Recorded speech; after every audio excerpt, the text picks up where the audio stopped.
Unite. Yeah. Oh, does anyone have any plans?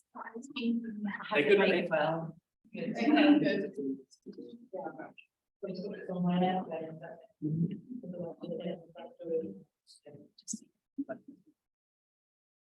If anyone remembers a serious request when I leave, can you remind me to take the airplane mode? How are we doing online? Is David's going to make it? I think he's coming online. Oh, yeah. So will I be able to see people online?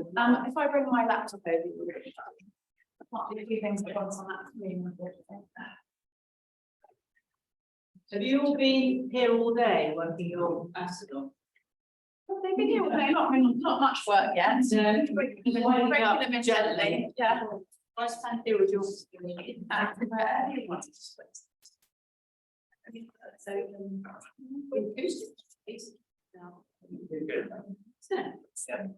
Can you hear me at the back?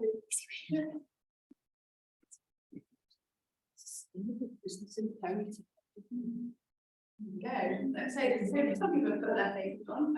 Okay. Yeah. Not many.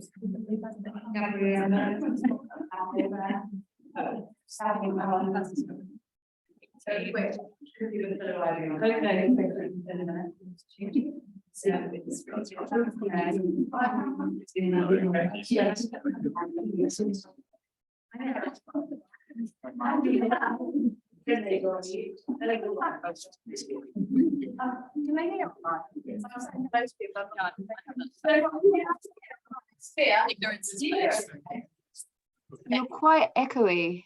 You turn it down. You can't see. You're echoing quite a lot. Okay. Just, microphone. No, I'm muted. Yeah. So how many people are you here at the moment? I don't know how you're all going to answer this question, but what you do you know? So most people here are on their very first day of the MSc Sustainability Apprenticeship. So and MSc Sustainability. So they're doing the course you helped me design. Yeah.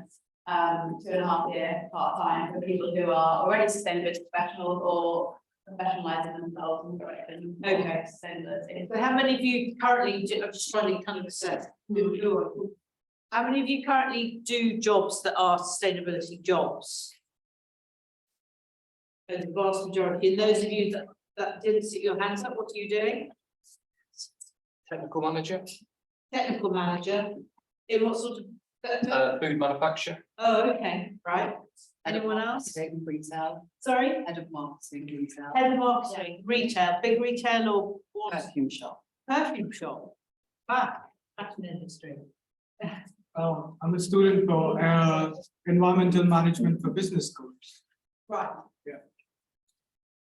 I'm a lecturer here, so. You know what? I'm a lecturer here. A lecturer here, oh, no pressure. We are both from logistics, Lorenzo and I. Hello.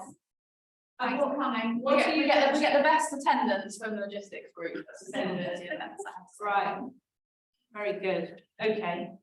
But the audience online is probably slightly different because in the room we have MSc Sustainability Yes. students. Online we've probably got more of a mixture. People Okay. who are for sustainability roles or not. Okay, Yeah. but affiliated to Cranfield in some way? So we're part of the Sustainability Network. So it's a group the group that we form that's got students, faculty, business partners, so people from all over who are interested in learning about sustainability. Cranfield is sort of a hub for Yeah. learning. Yeah. We're quite a broad church. Cool. Yeah. We're just trying to sort out some sound issues. Everybody okay now? They can hear us? Okay, good. So let's kick off. So welcome everybody to this first Sustainability Network speaker series event of the academic year. Welcome to everybody online, as well as everybody in the room. Thank you very much for joining us here today. It's nice to see some MSc Sustainability March 2020 cohort students there. Martina, yeah, nice to see you. And today also marks the first day of the September 22 MSc Sustainability cohort. So welcome to all this year's cohort. Really nice to have you here, and we're enjoying our birthday with you. And a big thank you all to Sue Garrard for joining us to be our keynote speaker this evening. So Sue has been a visiting fellow at Cranfield for about 4 years now, I think. And particularly honoured to have her here today because she helped me develop the structure and content of this course in terms of finding some gaps in what we were planning to teach. And through addressing that, I think we've come up with an even better, more well-rounded course. So for those of you who haven't looked up Sue on LinkedIn or don't know who she is, she was a really integral part of the team at Unilever that brought to life the Unilever Sustainable Living Plan and found a way of really harnessing sustainability into the core business to make Unilever more resilient, more successful, with more productive, empowered employees. But since she left Unilever 3 years ago, 3.5 years ago, is now a sustainability strategist in a consultant role. So helping some of the biggest companies to do what Unilever did, which is develop strong sustainability strategies, which are really core to how they do business and how they conduct themselves in the world. And I really wanted Sue to come for this talk at the beginning of the series because personally, having spent the summer, seeing these hideously, serious climate effects all around the world, stupidly, first world problem, but being too hot on holiday, but whilst seeing other countries having, over half of their landmass being flooded, it comes back to this question of, how can we turn our concern and our worries about climate change and other sustainability issues into action? And what Sue's agreed to do today is talk a little bit about how to turn that concern into action at the organisational level, because obviously she's got experience of seeing best practice in that, but also the sort of gulf between best practice and what lots of companies are doing, which is more posturing, inertia, not real action. But then because of some of the roles that you're involved in, also talk a little bit, I hope, about how we can take that personal concern and put that into action as individuals within our organisations and elsewhere. You don't have to have a sustainability job. Be thinking about how can I drive change and drive change quickly. So thank you very much for joining us. Really appreciate your long drive to get here to be with us this evening. And I'll hand over to you. We'll try and keep an eye on the chat that's coming in. Yeah, will you do that? I'll keep that and keep an eye on it. Yeah, fantastic. And hand questions over to you at the end. So, just to say seriously that I welcome this turning into a discussion. So we've got time for Q&A, and obviously we can do that as well. But if you want to interrupt me as we go, either with challenge or provocation or clarification or more detail, then please do that. So I'm completely relaxed about that. And the other thing is, I apologise because I normally don't really speak with notes or very many slides, but I'm afraid yesterday kind of really stuffed my week as well as my sense of karma. And so I know exactly what I'm going to say, but most of it's written down here.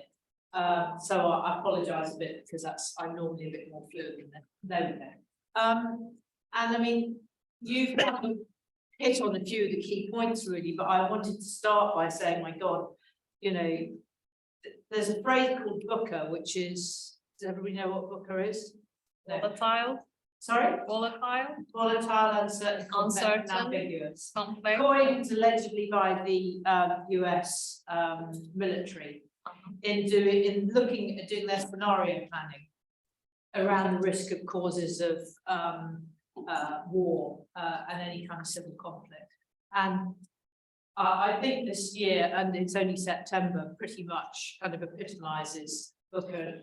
Rosina's already talked about some of the extreme weather events, and everybody says, well, you can't prove that's associated with climate. But we know, frankly, that the things that are happening now are exactly what was predicted as the manifestation of climate change.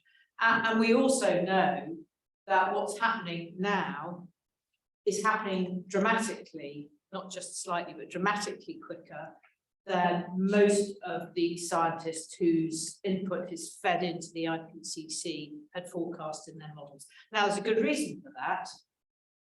It's not a reason I like, but it's a good reason, which is that in order to get all bar 2 of the world's countries to agree to be bound by the findings and advice of the IPCC, they have a range of modelling scenarios, and the one which is accepted as the basis for policy making is the most conservative.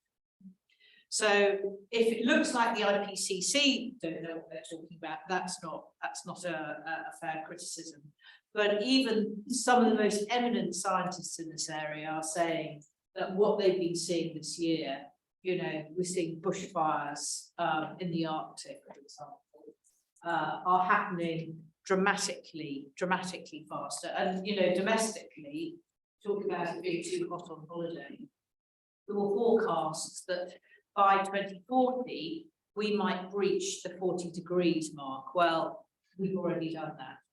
So, you know, purely at the level of the speed at which our planet is warming, bearing in mind that the sea has already absorbed huge amounts of the heat. So the kind of the buffer and the impact on that buffer is already gone. We're looking at an exceptionally serious situation now with climate.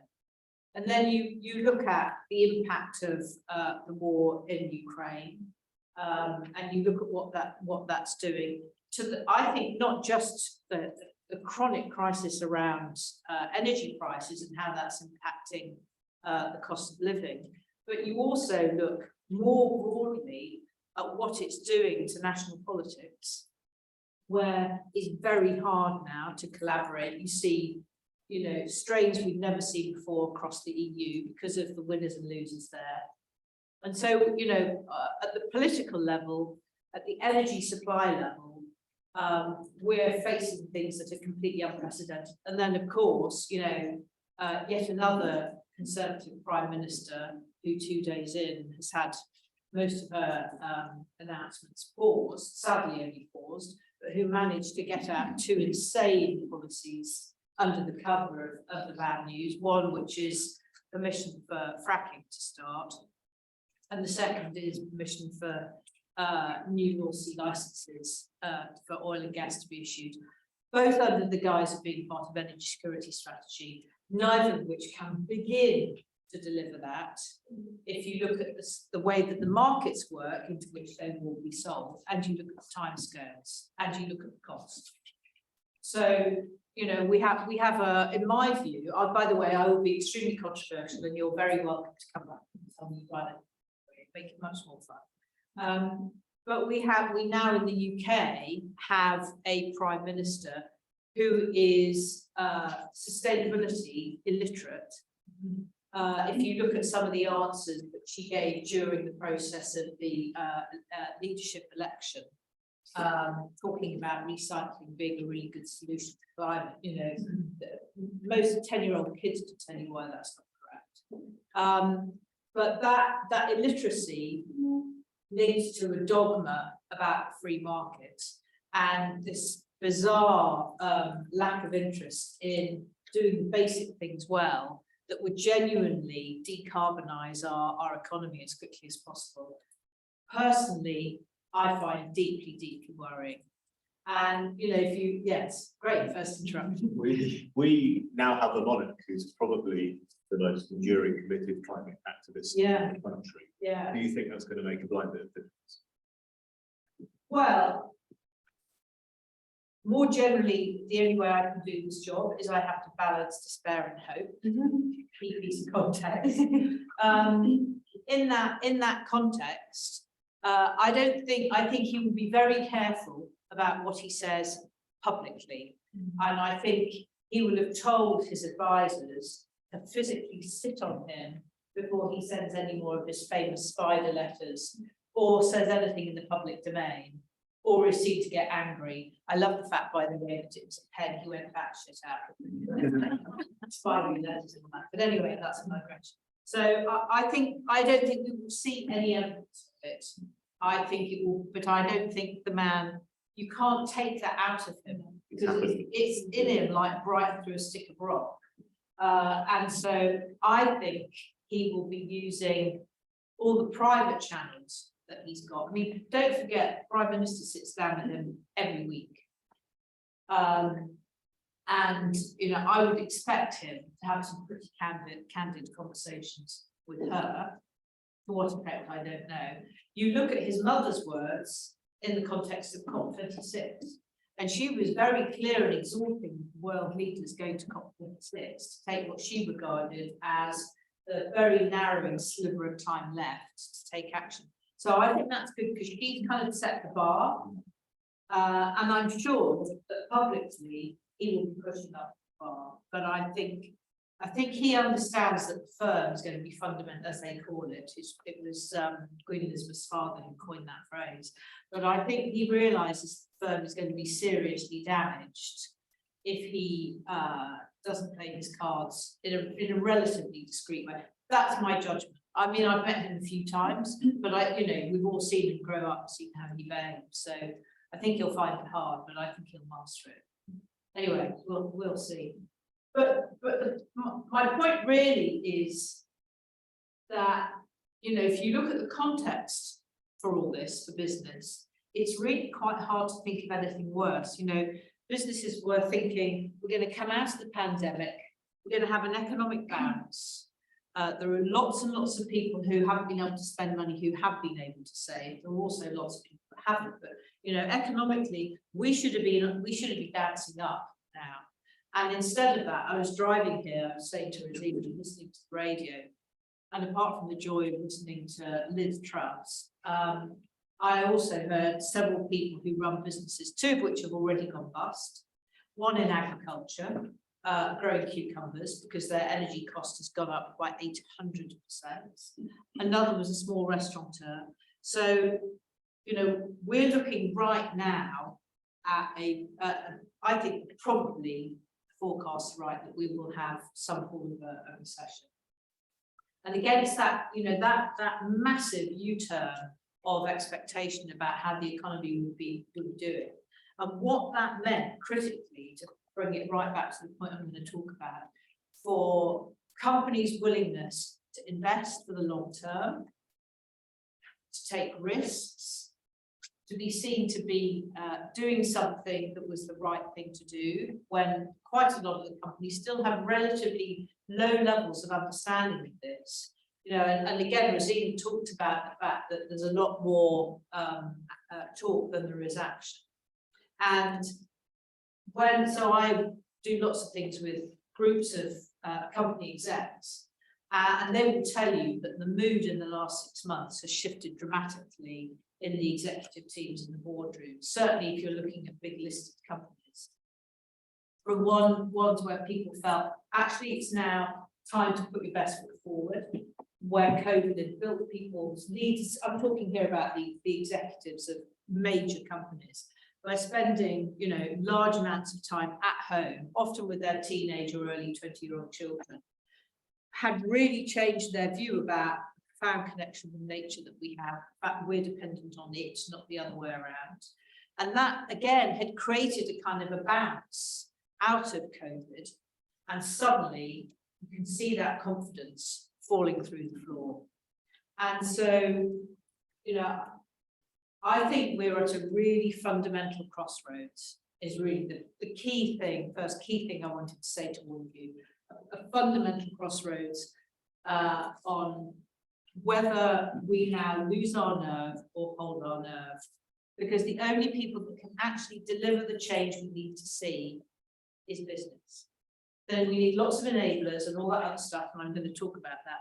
But the only people who can actually make the stuff happen, change happen on the ground, who can drive the switch to renewables, who can help stop the destruction of biodiversity and start to revert it, who can start to manage away from plastics, who can get real about the reality or not of a circular economy, etc., etc., etc. Only people who can do all that is business. We're all right. Yes, I think the sound isn't brilliant online, so I think there's, if you can come Okay. So I'm talking to this. not be into it, but kind of hear. Okay. Is that right? Yeah. Yeah. Okay. Yes. So I put my notes down, so it's okay. Can they hear me on my better now? Someone might have asked for transcription because their English isn't a first language, so. Oh, okay, But- well, I can send you these notes as well. I don't have any. Thank you. So the real, so I think back to my keyboard, I think we are at a critical intersection now. And I think that there are lots of forces that militate against the kind of change that we need to see. And so the reason that I keep driving for 2.5 hours and turning up in front of the iPad, we will take this seriously and listen and then start to catalyse action, is because every action counts, every company counts, every individual that can drive change and try and push for this counts. And if being here today can do a little bit of stimulating that, then that's why I'm here. So what's that going to really take? I think it is the key question. And what I hear all the time from businesses is, look, this is going to cost me a lot of money, isn't it? So there are lots and lots of prejudices that are around this. When I talk about this, I'm talking about developing a sustainability strategy and taking action. The prejudice about what it's going to cost. There are concerns about whether or not it's going to make you uncompetitive. There's huge amounts of misconception about what the consumers, it will really make any difference to consumers if you're a consumer-facing business. And I see all this, and this has been around, of course, not just now, but for decades. But what's happening now is that's becoming part of a long list of reasons why, yeah, I know it's really important, but not now. And I see quite a lot of nods.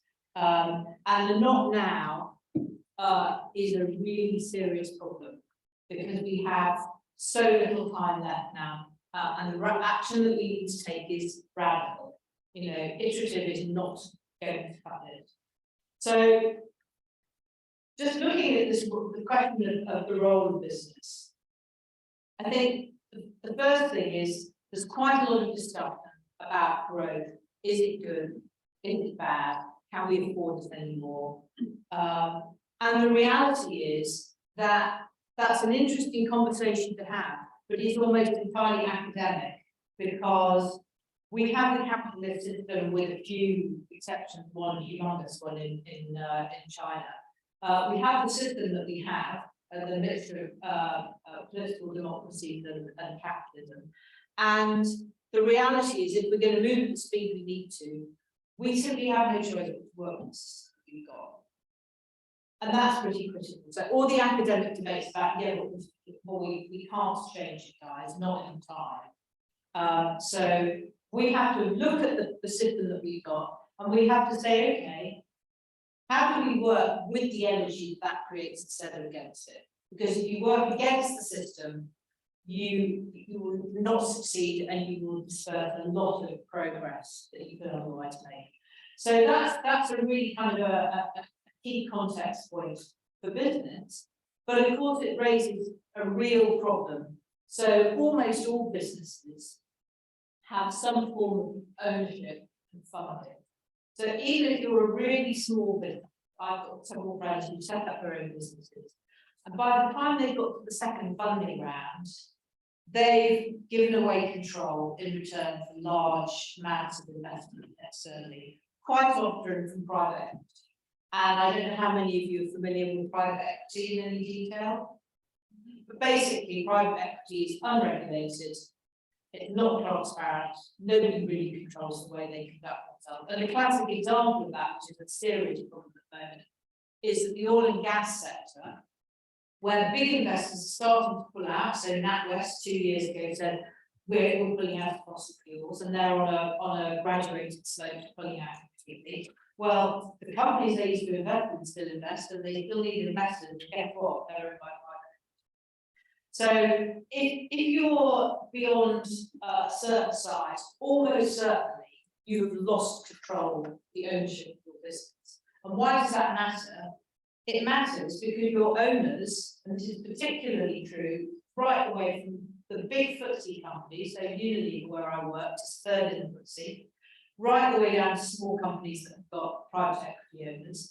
And those owners demand short-term returns. And more than that, quite a lot of them still hold the Milton Friedman view of business. Who knows what the Milton Friedman view of business, the role of business is? Get the market aside. It's a bit worse than that. That's quite a lot worse than that. The only important thing is making profit for shareholders. Yes, the only role of business is to deliver short-term returns to shareholders. So if you think about what some people call stakeholder capitalism, or you think about how you balance delivering reasonable returns to your shareholders with the ability to invest in long-term programs, and a lot of the big things that you need to do in sustainability require capital investment somewhere in the supply chain, then the Milton Friedman view that says what's the role of business is a serious problem, very serious problem. So how you manage that, how you can attract more enlightened shareholders, and there are more enlightened shareholders who are investing for the long term, who accept that markets are cyclical. Boy, we have to accept that at the moment, and that's the truth. They go up and they go down, and eventually they go up again. But who will invest for the long term is absolutely crucial. So fine to accept that you have to work within the current construct, but recognise that there are some, when you get particularly to senior executive level, there are some colossal pressures. And most of the CEOs will tell you that the single thing that they focus on that absorbs probably 75% of their energy, if they're going to be honest, is meeting what the next quarter the market thinks that company should be delivered. It's called quarterly consensus. And that's the principle of how a lot of the big markets deliver. Because if you don't deliver, particularly if you don't deliver for 2 quarters in a row, then you end up with people like Nelson Peltz on your board, who is a famous breaker up of companies. Can't believe that his daughter's married David Beckham's son, but there we go. You end up seriously with all sorts of challenges to your leadership. And when I was at uni, we faced that threat. We had 2 quarterly consensus, 2 quarters of consensus with our performance. It was mainly our turnover growth. And we ended up with a bid from some Mexican brothers who owned a company called 3G and Warren Buffett, which would have led to break up the union. So this is very, very serious stuff. And then you have to be, when I said you have to work with the energy company, this is why. There's no good turning up in a company and being evangelical about the fact that you're not going to be able to do this inside their planet. That may be true, but amazingly, it doesn't seem to be incurring enormous swathes of red-blooded capitalists. And the reality, you as individuals are not going to change that. So don't even try. Look at, it's just like judo. The beauty of judo is, you use the other person's energy, and that's what you need to do in these kinds of worlds. So the other things that are really critical, and is part of the reason that I started my round about this trust, apart from that I just needed the therapy starting to run around and stuff, is because businesses alone can deliver the change. But one of the real reasons that they are doing less than they might is because they need governments to create clear policy signals consistently. So yes, we are going to put a price on carbon.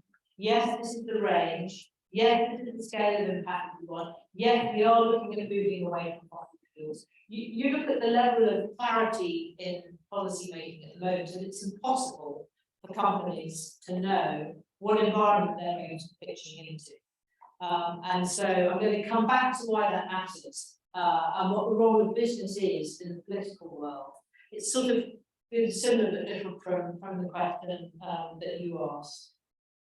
There's another very real constraint, which is that by the time you've climbed that greasy pole to become an executive leader of a company, you've probably been doing that for 30 years.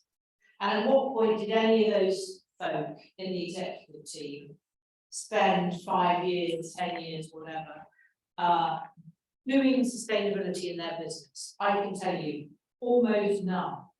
right? So we have here professional marketing, we have professional marketing, we have logistics somewhere, we have all sorts of different disciplines, and we have finance, and the people who are in the C-suite will have come from all those different brands in general management.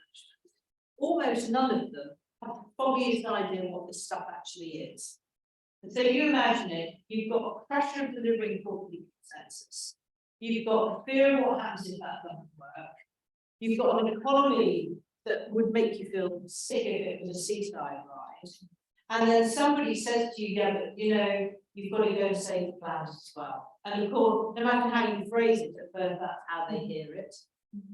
And okay, coming out of COVID, they were slightly more sensitized to that. Now they're just like, I can hold on to the ride and go to the really well. And so you have to think about what it would take to be able to flip those leaders into being people who will genuinely believe this agenda with no personal hinterland, no gut judgment that they can crawl on. Often not even knowing the right questions to ask, let alone knowing the answers, which is very unnerving.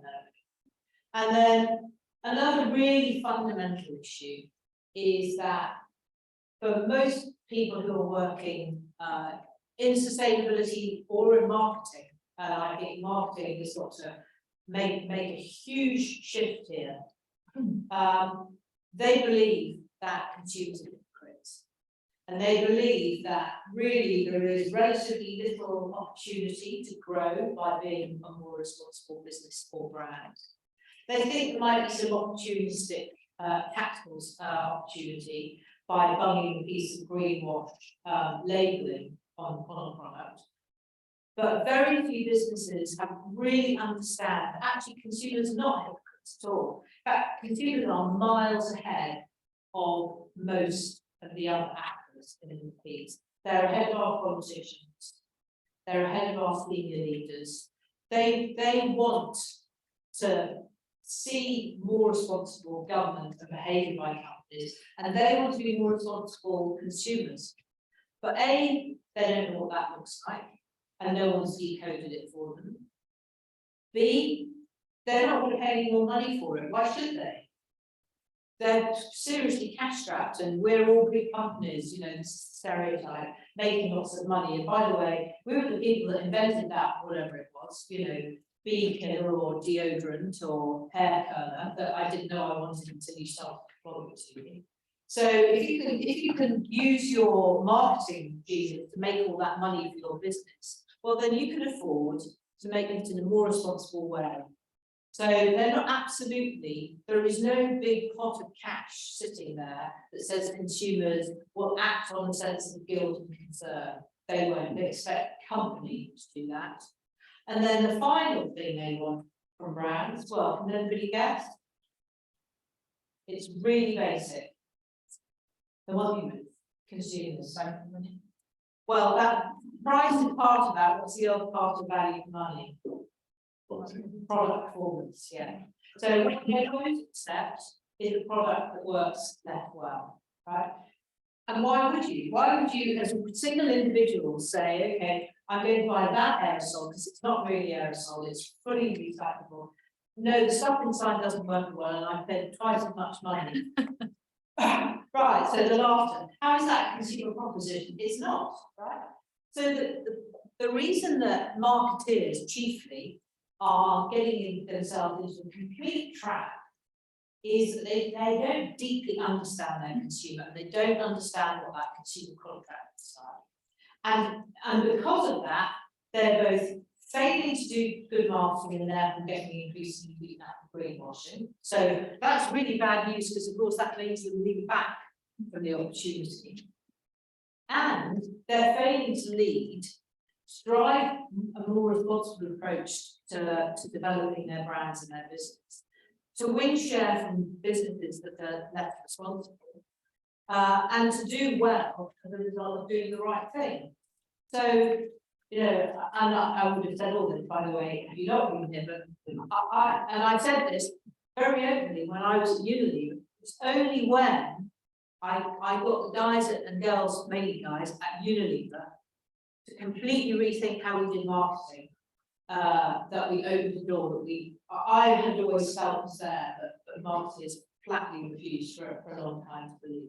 So these are very, very deep prejudices. And of course, for years and years, there have been surveys where people have been stopped in the street and said, oh, you know, do you think you should behave more responsibly in the way that you buy your washing powder or the sort of cars or whatever it is? People, oh yes, absolutely.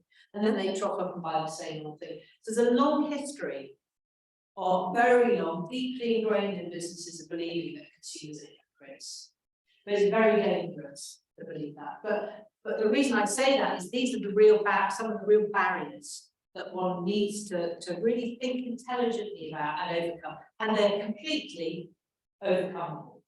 And that's really what I learned at Unilever. So the more I can sort of share my insights with you today, the better, really.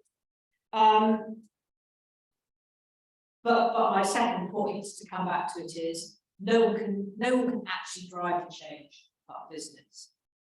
So the buck stops with us, critically.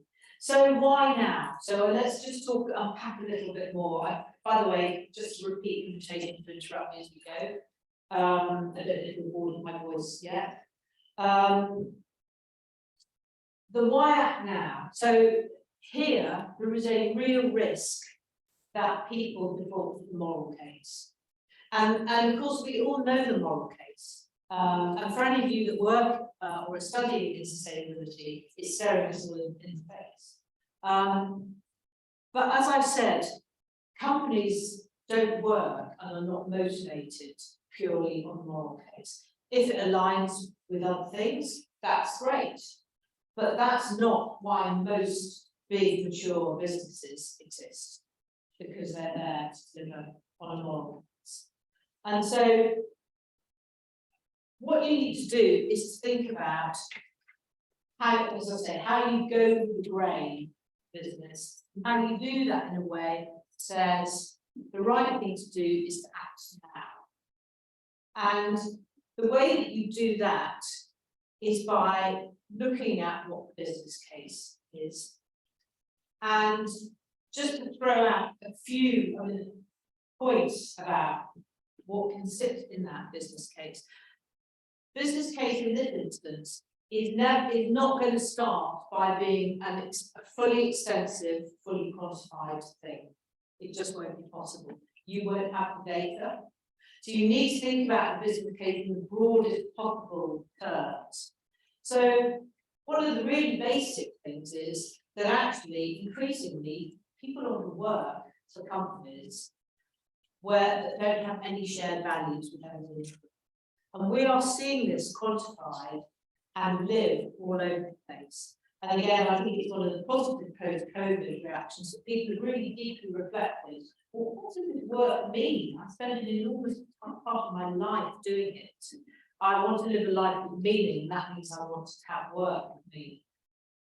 And, you know, we're seeing that in absolutely all walks of life. So some of you will have heard of the rebellion at Amazon, not the forest, the Jeff Bezos organisation. Do any of you know about this?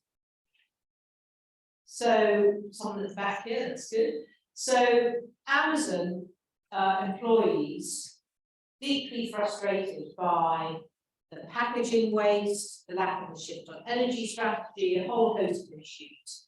Lobbied Jeff Bezos initially in private. As that failed to get traction, they actually formed a group. They formed a Twitter handle. They lobbied incredibly publicly Bezos. They organised lightning strikes, events in factories.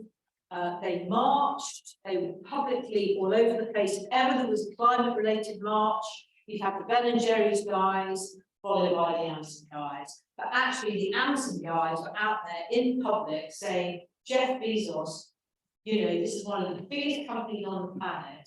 You have to leave for this. We are not going to carry on working for a company that is this destructive. And some of you may know, so Christiana Figueres, who actually helped negotiate the 2015 Paris Climate Accord, became one of the key advisors to Jeff Bezos, and he is now investing very large amounts of money in it. he's driving very fast around renewable energy, big investment. I don't know if, I will not buy anything from Amazon out of principle, but friends of mine that do tell me that there's been quite a big shift in the packaging. He's taken pretty much all the plastic packing out now, and it's all paper, card, renewable, all this kind of stuff. Of course, it's still forest out. At least it's not strangling fish in the sea. So at the one hand, you were seeing now that the guys on the shop floor and the warehouse distribution floor at an organisation scale of Amazon, but where the people are on minimum wage, can drive change in a huge organisation like that.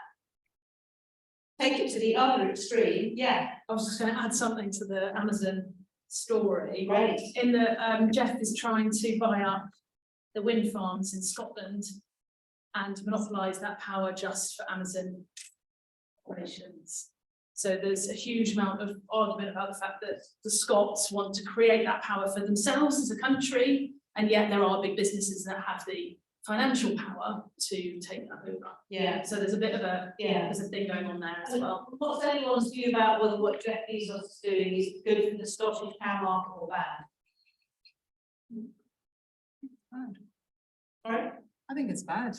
Because Well, I think if it's for the, he's monopolizing essentially the power production within Scotland. It's supposed to be for the nation, but now he's taking it to offset his own needs as an organization. So I don't necessarily think it's for the good of Scotland. I think it's for the it's feel-good factor for himself rather than for the good of Scotland. anyone violently disagree with that? It's another example of trying to appropriate something that's actually a common good, and our market mechanisms aren't very good at dealing with that. Yeah. So in terms of whether we can solve that within the system, I think that sort of idea of how you value public goods does need to be fixed somehow. But So there is a big debate about whether the whole way that the energy markets work should be reformed. And here's a classic example of why it needs to happen. What you really want Jeff Bezos' commitments to renewables to do is to stimulate market growth and supply of renewables, because boy, do we need it. And if someone of Jeff Bezos' scale can turn up and have a meeting with Liz Truss, and Scottish leader now, also a woman.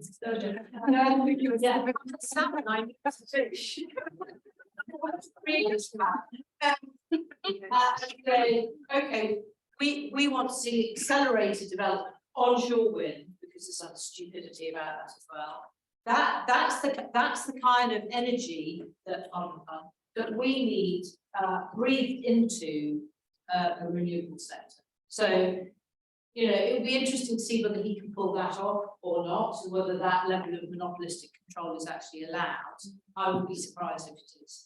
And I suspect that in the end there will be a degree of market growth, which will be good that comes from.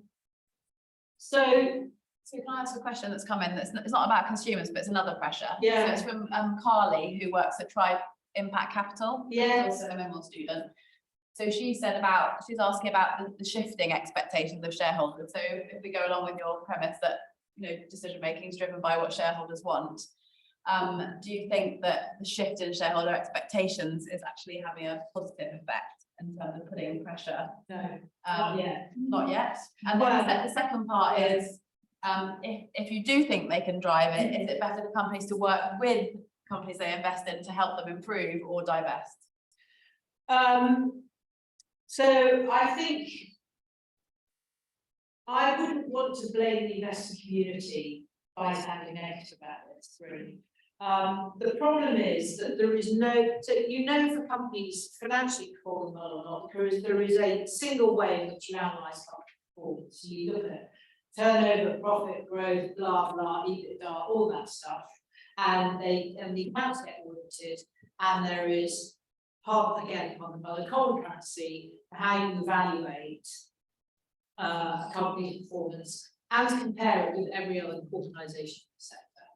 That does not exist for what is called ESG. ESG, to my mind, is an awful concept, because it's all about compliance. And you've heard from what I'm saying, this is not a compliance gig, this is a moonshot gig. And we need leaders who are going to be courageous because they believe that their organisation can do better for the short and the long term, and that will become infectious. So that's the kind of leadership that we need, and ESG as a concept doesn't do that. But to answer the specific question, what ESG also doesn't do is it doesn't have a consistent way of quantifying performance and impact, impact on the company and B impact on the planet, both important, from actions taken by companies. And because that doesn't exist, the opacity around claims made by organisations means that you have, for example, ESG tracker funds, where huge numbers of those organisations are still fossil fuel companies, they're still, that level of pollution is still going up, not down. I mean, they're actively contributing to the destruction of the planet. And so what we have, I think, is a fundamental systemic problem that investors, and Tribe, by the way, are very good, but they have invested disproportionately, deeply understanding businesses and kind of stand in a much smaller group. They're kind of at the leading edge, I would say, if you like, like Arabesque. But most of the big impacts and investor funds, you know, you look at BlackRock, for example, and the claims that Larry Fink, their leader, made a couple of years ago, and what they actually invested. Well, they haven't really translated their claims into action at all. And partly that's because it's very difficult for them to maintain the performance of their funds if they do that. And partly it's because even if you're BlackRock size, it's going to take them years and years to build their own capability and their own means of defining what good is for an ESG related. And so I think for anybody investing, really, you know, it's a classic case of caveat emptor, and you have to pick that very carefully. And I think if you're a mainstream investor, it's really very difficult. So there's just a tiny handful of them that really are understanding that and doing it well at the moment. Does that give the answer she needs? And then we've got a couple others coming in saying, we'd like to hear about solutions, success stories, and best practices. That's coming in. So I've talked about, and I'm amazed I keep thread of this actually. I've talked about why now is the question. You know, if ever there was a reason to delay, surely we've got it. And by the way, you know, I understand that. I just don't like it. So you've got employees who are running a mile, but these are not just people that work in Amazon warehouses. We've got McKinsey, the most highly paid group of people in a consultancy on the planet, 1,100 of whom wrote an open letter to the New York Times to say, we no longer want to work for a company whose client base is destroying this planet. And significant numbers of them resigned alongside the publication of that letter. And you know, I'm also chair of a company called an organisation called Blueprint for Better Business, and we work with CEOs that want to be more purpose-led. And we see leader after leader that is coming to us now because they say, I used to pay a fortune, used to get a lovely office at the age of 23 straight out of university, have an amazing stellar career path. I got all the best graduates out of the blue chip universities, and they wanted a lovely job title, big money and all that stuff. And now I can't hire, and when I can, they leave them. And so there's a major law firm that we're working with at the moment that has got such a chronic brain drain that it's really worried about failing staff. And they're actually going through the process saying, first time ever, instead of simply saying everybody has a right to legal representation, that's what we do, we're not going to choose our clients. I mean, this is one of the big four, the corporate work, M&A, all that stuff. Are we actually going to start having policies? In effect, will mean we will say we won't work with high polluting clients. And if we do, what does that policy look like? Because their own people have forced a very kind of old-fashioned leadership approach to think differently about what the purpose of that leader firm actually is. And in fact, they can't have a leader firm without great talent.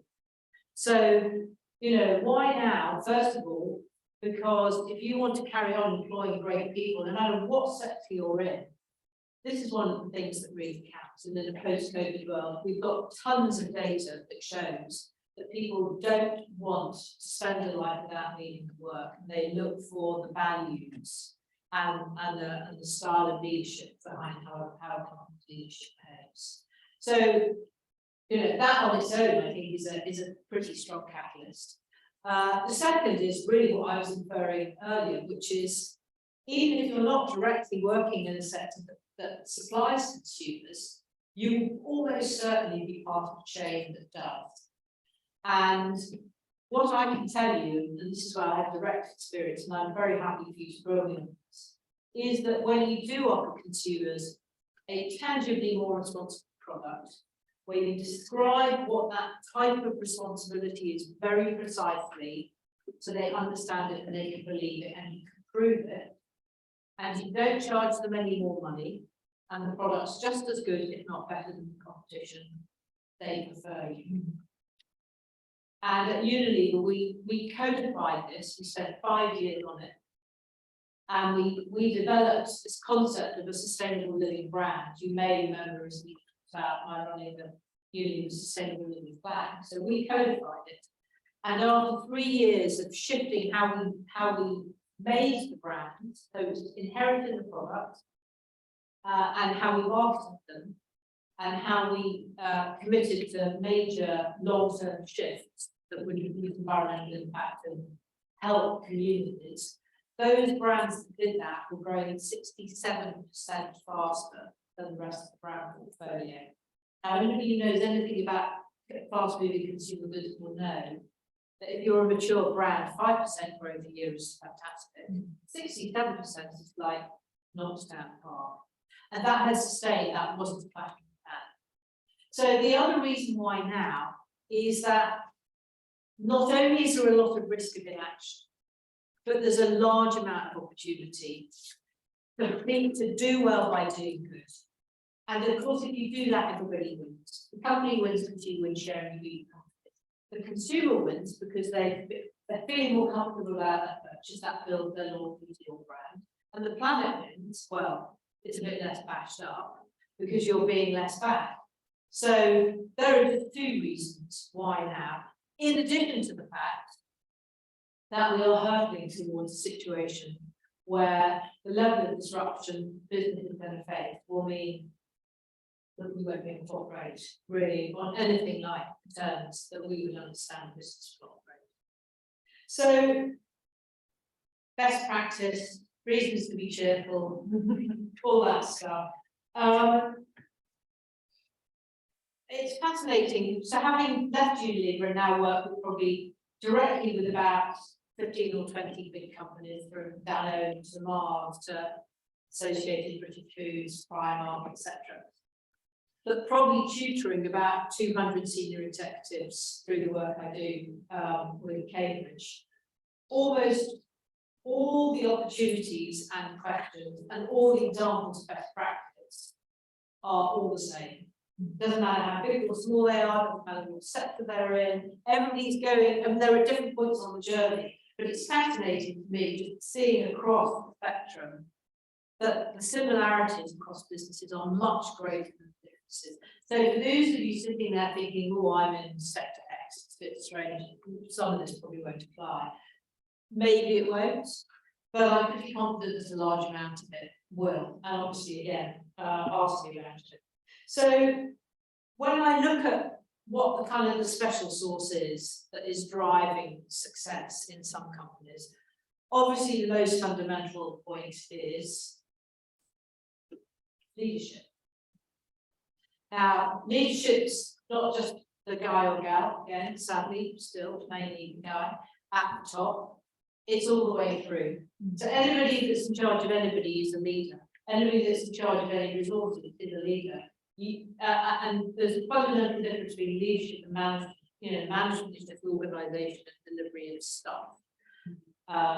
Leadership is about the why. Leadership is about the how does it matter, what's the vision, how do you connect with that? And quite a lot of the leaders that you see that are doing a great job don't really have depth of knowledge that they would like, but they're doing it anyway. That's a remarkable thing. So I would look at the most recent big fund that I have, which is Primark. And they launched a year ago, in fact, an incredibly ambitious full sustainability strategy, which they invested in, the full cost of business case. And the CEO led the announcement of it to the markets as well as to stakeholder groups, etc. And he was coached intensively because when we started off, he was a typical CEO that had come up through the ranks and had never done it. But he knew it needed to be done, and he knew he needed to build his capability. And he held his nerve and took advice, but could see what the future would look like with or without this thing. And so, any of you that has any contact with senior leaders, just think about how you engage with them. And what their motivations are, what their level of knowledge is, how you avoid embarrassing them by exposing the fact that you probably know what to do, certainly by the end of this, below that organization. No leader likes to be shown to be vulnerable. Every leader wants to do a fantastic job and leave the organisation in better shape than when they left. And it's that latter motivation, really, to appeal to. I've never met a corporate leader who said, you know what success will look like after my 5-year tenure, that's the average tenure of CEO, it's to deliver the nice profit and keep just the right side of the regulatory line. Now, legally, that's his job. No, his job. But actually, they all, almost without exception, fundamentally want to improve the business. And they have a feeling for what that improvement looks like. And that's where your area of opportunity is. But if you don't have some commitment, a brave leader that will listen, that will think about a new vision for the organisation and situate that sort of thing I've been talking to you about, you will only move at the pace of the slow of your organisation.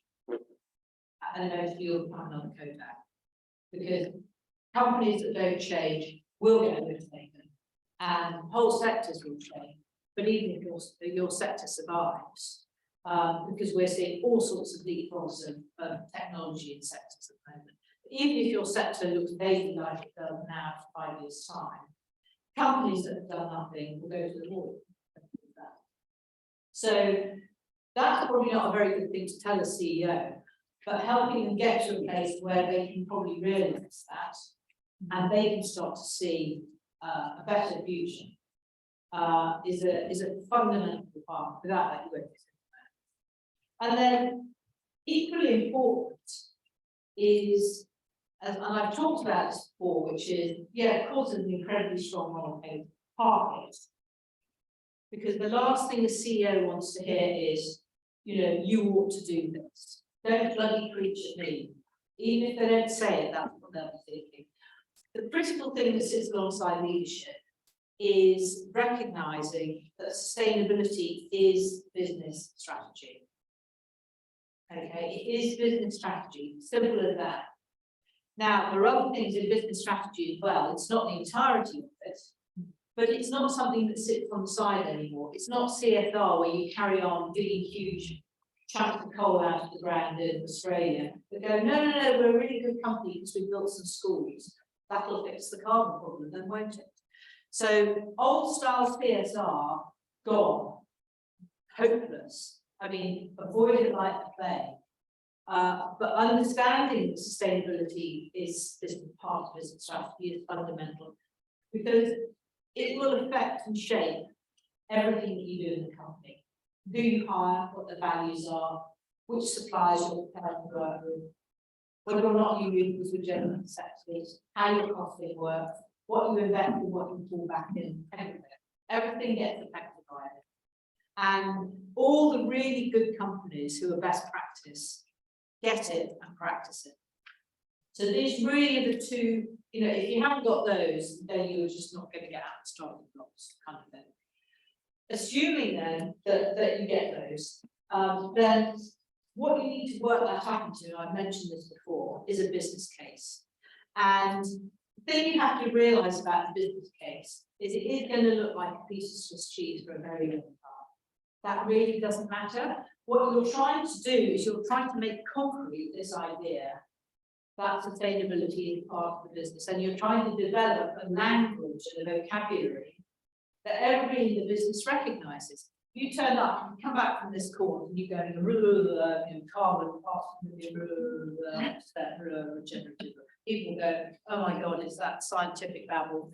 They've got that sustainability religion. It's got nothing to do with me. I don't understand it. I don't understand it. It's incredibly alienating. It scares people. It's not their language. So go back to this thought. You have to work with the DNA of business. And the first thing that means is you have to give everybody the same handle. Okay, what is this? Serious question. Yeah, so you all said the same word, right? They have to do that about sustainability. What's the role of sustainability in the business? You need to be able to go up. Imagine you've got like a breakout group, senior people in the business. You want to be able to go to all of them and go, why does sustainability matter to your business? And they need to all have, say, really simple framework for how they talk about sustainability in the business. And I'm going to give it to you right now, and it's dead simple. It's, does it deliver one or more of these four things? Does it reduce risk? Does it manage cost? Does it build trust? Or does it stimulate growth? Growth, cost, risk, trust. Now, actually, that's how you write a whole business strategy as well. So that's handy, isn't it? But anybody notice any sustainability words in there? You see my point? It's incredibly simple. And it's your job to say, okay, if we did X, you know, if we invest ahead of the market in regeneratively grown cotton, what's going to happen on those four dimensions? Can I market it as a point of difference that makes us more attractive to consumers? Can I do that with only marginal on cost, which I can offset somewhere else in the balance sheet? So sustainability doesn't cost consumers anymore. Will that build consumer trust? And does that de-risk us at a point where people start to say, oh, cotton's a really bad crop because it's highly polluted? Well, actually ours is. You see my point? So if you create a very simple language in business where everybody can go, oh, I understand that. And then within literally a few months, you do your mental, if I went up to people and said, talk to me about the role of sustainability in the business. Would they all use those four words? Point number one. Then would they start to be able to embroider that by saying some of the biggest areas that matter to us, which are a risk or a growth opportunity, or where we're lacking trust at the moment, or I can see major cost fluctuations coming down by our estimates. And there you're starting to build in the idea of materiality and priority. And they need to be really, your list of your most material issues needs to be super short, because as you know, businesses can't concentrate on very many things at any time. And quite right, because you won't have an impact on a long tail of things that are marginally relevant to you. This is a trap everybody falls into. So get your most material issues sorted, turn them into priorities, get those shared, talk about them in the context of that 4-point Boston matrix, and then have your hypotheses about what acting on each of those would do for the business, pros and cons, upsides, downsides, and that's where your business case starts. And then you start to look at, well, can I cost that? And then what you find is you have an evolving living document that is your business case that captures why this is the right thing for this business to do, to build the business for the long term, to give it resilience, to make the company future fit. Yeah, makes sense? Good. So the next key thing is to ask yourself, how ambitious do we want to be? And you might just guess what my advice to you is going to be here, and what best practices, who would like to offer a view on a level of ambition? The more ambitious, the better the goals reached. I mean, that's McKinsey study said that. Recently. Yes. And why is that? Apart from the obvious reason of being ambitious, which is if you achieve it and everybody else copies us, we might still have a planet to live on. But for the business, what's the benefit of being highly ambitious? I mean, you get there faster. Don't you? I mean, that's what's been found. You get there first, yeah, so you get the competitive advantage immediately. What else happens to a company when you set super stretching targets? Okay, let me ask this the other way. How do businesses normally set targets? Incrementally. Yes. Sorry, I couldn't see you said that. I think cheating. Yeah, bottom up. Last year. What did we do last year? 2%. Yeah, well, maybe take it off, you know, and everybody lowballs, and you roll that all up, and then management lowball it a bit more and top slice a bit, and before you know where you are, it's absolutely, excuse my language, bubble broken. And so that just does not work for this. What you need is you need to unlock the energy. Most people in the organisation are desperate to be part of driving change in this area. They really want to do something bold. And what happens when you set a highly stretching target and you create freedom within a framework is you unlock capability and innovation and new product development at a level you never ever do when you run things incrementally. And I give you an example of this, again, from my time at Unilever. We've been working, one of the things I have is a big washing powder section. And they've been talking about how to improve washing powders, including the environmental impact, for decades. And they were issuing a brief to the research and development guys every 2 to 3 years and said, could you make it wash a couple of degrees colder, and could you use slightly less inert fillers? At the moment, washing powders are basically 95% minerals, inert minerals dug out of the ground, that then get flushed through your washing machine and out into the water, waste if ever there was any. And so the R&D guys, who would be, they're all PhDs, these guys, would tweak the formula a bit and go, yeah, you know. Then we went to them and we said, right, we want to develop a washing product that has almost no waste, that washes at least as well, if not better, than best brands we've got at the moment, that has an active ingredient, and they're almost always enzymes, that can work at an ambient temperature, no matter what that ambient temperature of water is in the world, which is a very difficult brief. And what happened was that they collaborated with a range of universities, and they discovered an enzyme actually on some icebergs that is a better stain digester at 0 temperature, and it becomes more effective when it's a bit warmer than the enzymes they're using at the moment, but critically, which would remain stable in a very small amount of inert liquid. So they got rid of all the powder that they were digging out of mines and flushing down the drain through the washing process. They offered a better washing product. It could work in any market in the world. It was massively more environmentally friendly because of the waste.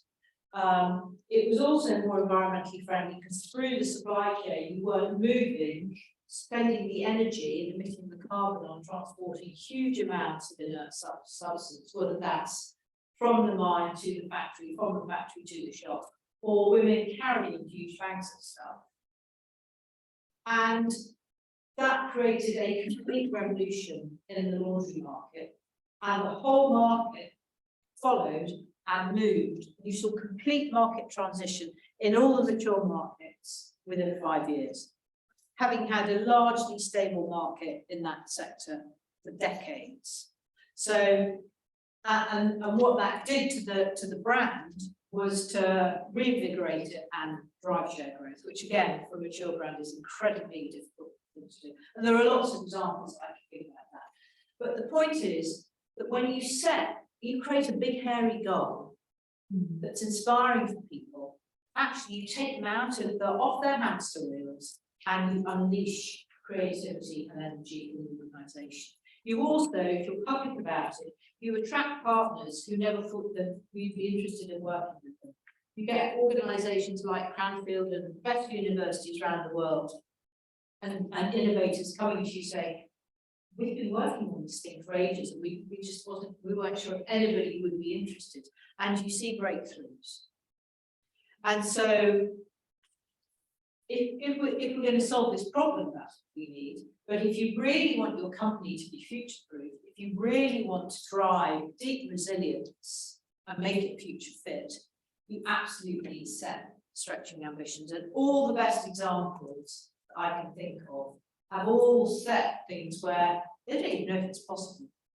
But they know that if they give themselves a 5 to 10 year run at something hugely stretching, even if they only get 75% of the way there, it's dramatically further than what they would have done with the bottom up, low-balling, iterative approach. Make sense?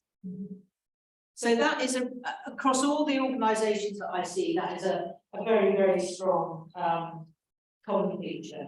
And then we look externally a bit. You remember I had my rant about Liz Truss, and I might end up having another one. But actually, what you realise when you start to look into this, you've got your list of your most material issues. So take Primark. One of their most material issues is that 2% of all textiles worldwide are recycled. So 98% of all textiles are not. And they end up in landfill, or like plastic, they end up in the ocean, rivers, all over the place. We now also face a situation where 1 in 4 garments bought are never worn. The increase in the sheer volume of stuff that we buy, so consumerism has a huge part to play here. But Primark, thinking about its role and becoming more sustainable, said, okay, clearly, one of the most fundamental things we have to do is to value textile and to give it a longer life and to make sure that we take as much waste out of the system as we possibly can. You have to do that at all the stages.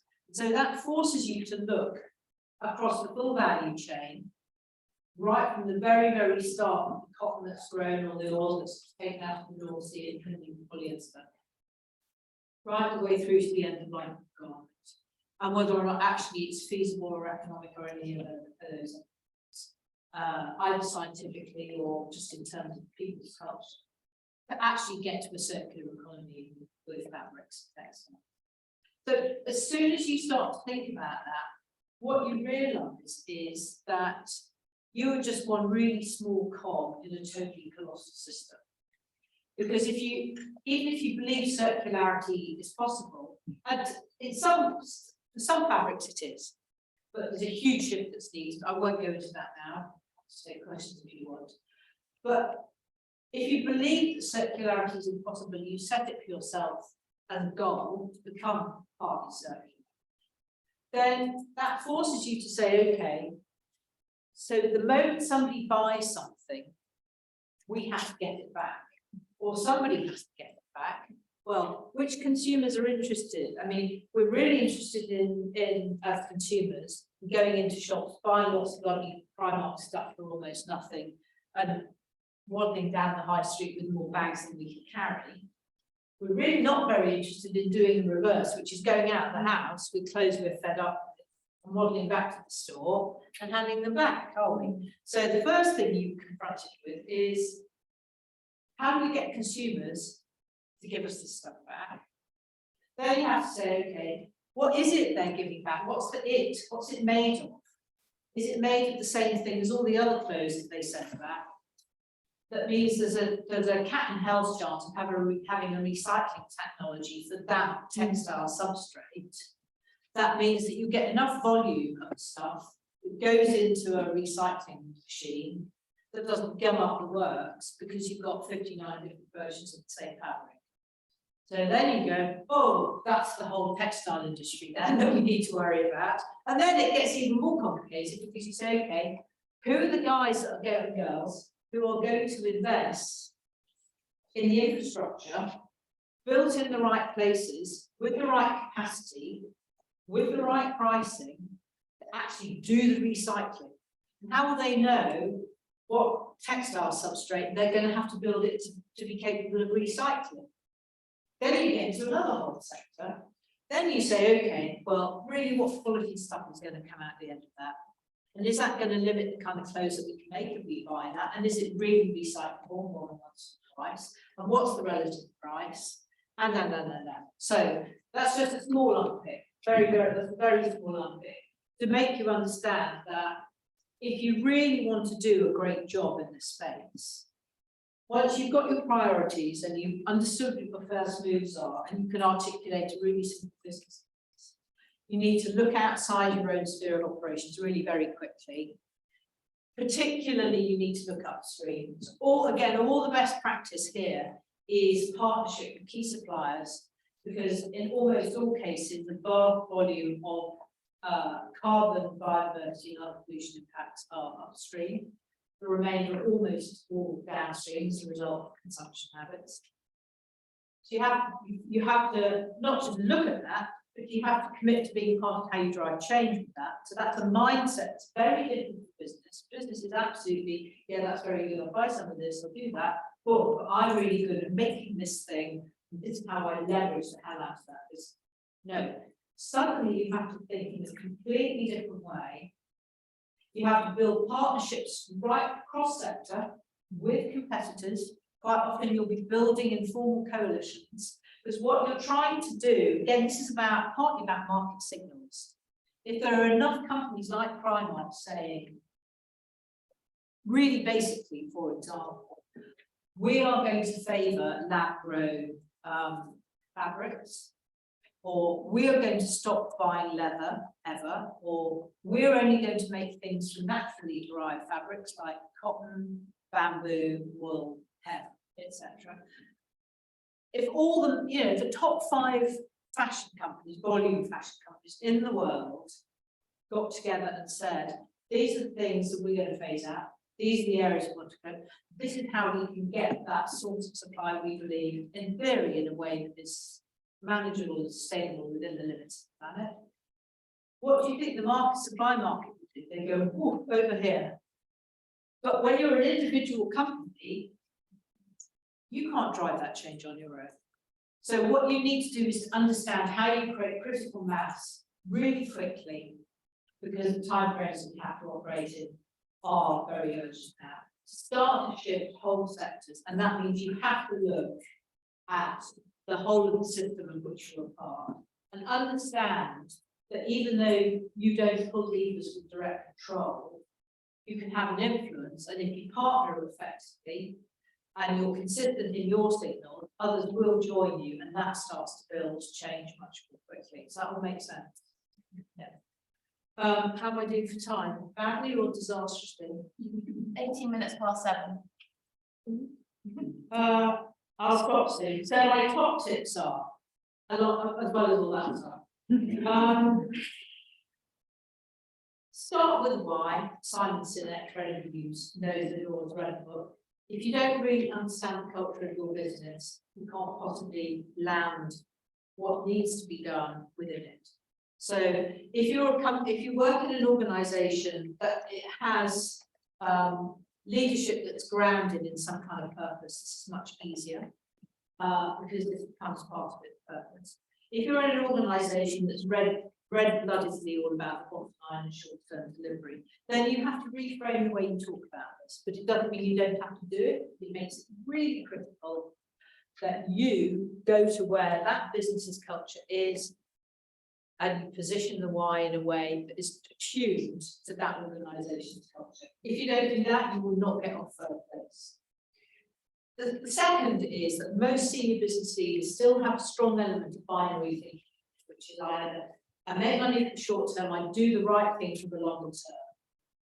And again, this is why the business case and that framing is so critical, which is you have to say to them, no, actually, we can do both and we need to do both.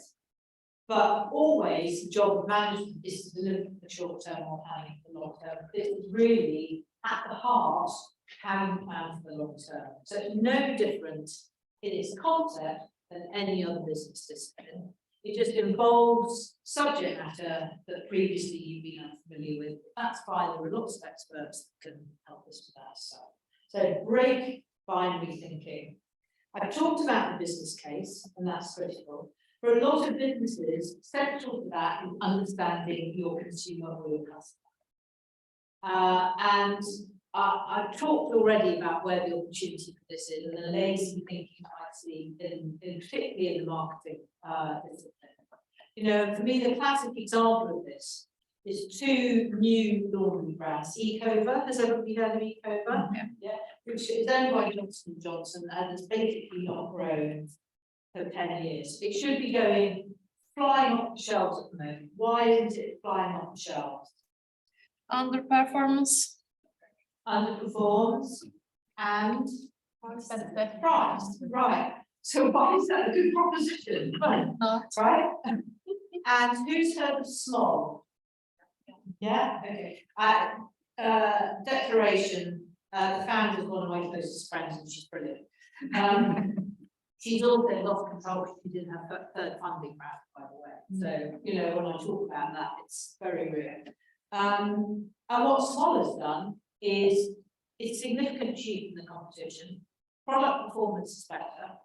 They save huge amounts of money because it's direct to consumers. So they don't pay any margin to Tesco or any of the other guys. You don't have to wait at home for it because it goes straight to the letterbox. The packaging is completely childproof and yet it's all made of cardboard and it's fully recycled and recyclable. They've got the best compaction and concentration technology in the laundry market, so it outperforms every other product. And they pass all of the savings from being D2C onto the consumer. And it's already featuring, I think it's got 3% market share last time I looked. That brand is only 3 years old. And it's already eating Ecover's lunch. And we'll see what happens to it now, PE majority shareholder. But that is a really classic example. Paula, the founder of Small, deeply understood her consumer. Their consumer relationship is phenomenal in their insight. And they understood what motivated consumers and what the barriers were. And she's delivered a product and a business model that delivers against that. Ecover, just lazy, really. Just there's not a proposition apart from the deep breeds, and there's like 2.5 of them. So really deeply understand your consumer. Get beyond this belief that they're hypocrites because of the say-do gap, because that's where you may find that you've got potential to get to the future first and to have a great competitive advantage. And there's nothing wrong with that. We're going to need growth in sectors to fund the change that we need and in the economy. So although growth is a dirty word, the reality is it's something that we need, but we need the right kind of growth and the right kind of companies. I've talked about focusing on a few priorities, that's absolutely crucial. When you've got those, there'll be a great press from, particularly if you're a listed business, but even if you're not, your PE owners will want to know every year how you're doing, what targets have you set, there's another raft of targets. Really be careful about what you publish. So we made a huge mistake at uni because we committed to publishing progress every year on 72 targets. Well, that just became an industry in its own right. And of course, that sucked time and energy away from people that were supposed to do the work to deliver the change. So be really selective about when you set targets. So a target is quantified and time-bound. The goal can be looser than that. Think really carefully about how you count what you say you're going to try and achieve. Is it an ambition? Is it a goal, etc.? How are you going to measure progress? How much it costs to do that? Will you marking your own homework? And how much time you want to spend on that? You want to spend the minimum amount of time for you to know and your key stakeholders to know that your motives are true and that you're making as much of a shift as you can without sucking energy out of the mainstream of what you do. And then 2 final top tips: make everybody's plan. You know, when you become steeped in this subject, there's a real risk, A, that you become evangelical, and B, therefore, that you become the person that's always talking about it. So what happens when you're at a party and there's somebody who's just talking about their pet topic the whole time? That's what we do. Go on, really? And that's what they did to you, is however nicely they'll switch off. And actually what you have to do is you have to metaphorically, because it's crucial, put an arm around colleagues, help them build their confidence, their capability, and therefore their commitment. And give away all the praise for any shifts to them. Because actually everybody will really know what your role is. But you want everybody, remember, sustainability is business strategy. In order to do that, everybody has to own it. And you want to accelerate towards that point where everybody owns it as quickly as you possibly can. And the secret to that is bring people in. Ask them their view. You know, junior and senior. Really make this up and unite. And then the final point really is, as experts, you need to remember there's only one word that really, really matters, and if you guys have to guess what it is, impact.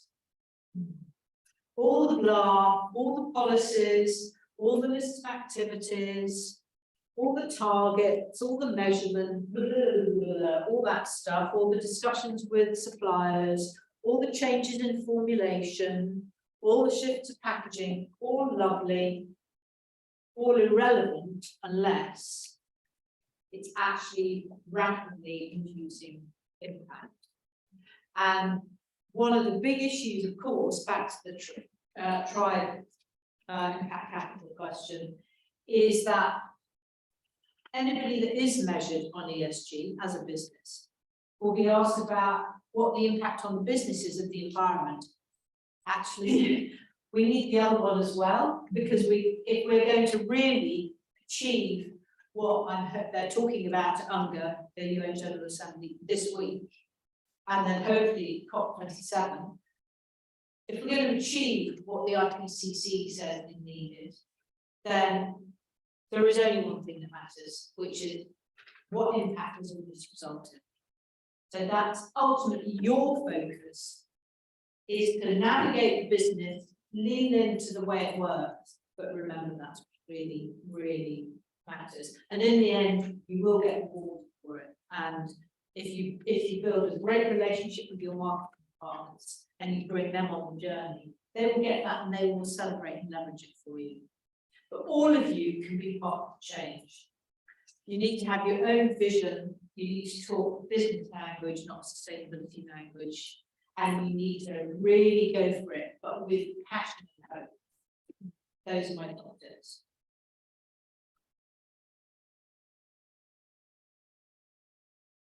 Thank you. I don't know if we've got that much time to talk, but no, because I know what time we need to leave. I'm all right for a bit. I don't know whether people have questions out. It may be hard to speak online. I think some people online will have to go. Should we take questions more informally? I'll take your stand. I'm quite happy to stand here for 10 minutes. Do we have more questions?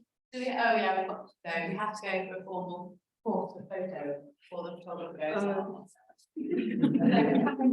Informal questions. Yeah. Yes. I think that will work. That will work. But yeah. How much about 4 or 9 people? I think they'll have to. Sorry. Good questions in there. Okay. So if Sue's happy to stick around for another 10 minutes, we'll Sue comes to and answer questions as well. We get ourselves set up for photos, etc. But thank you so much.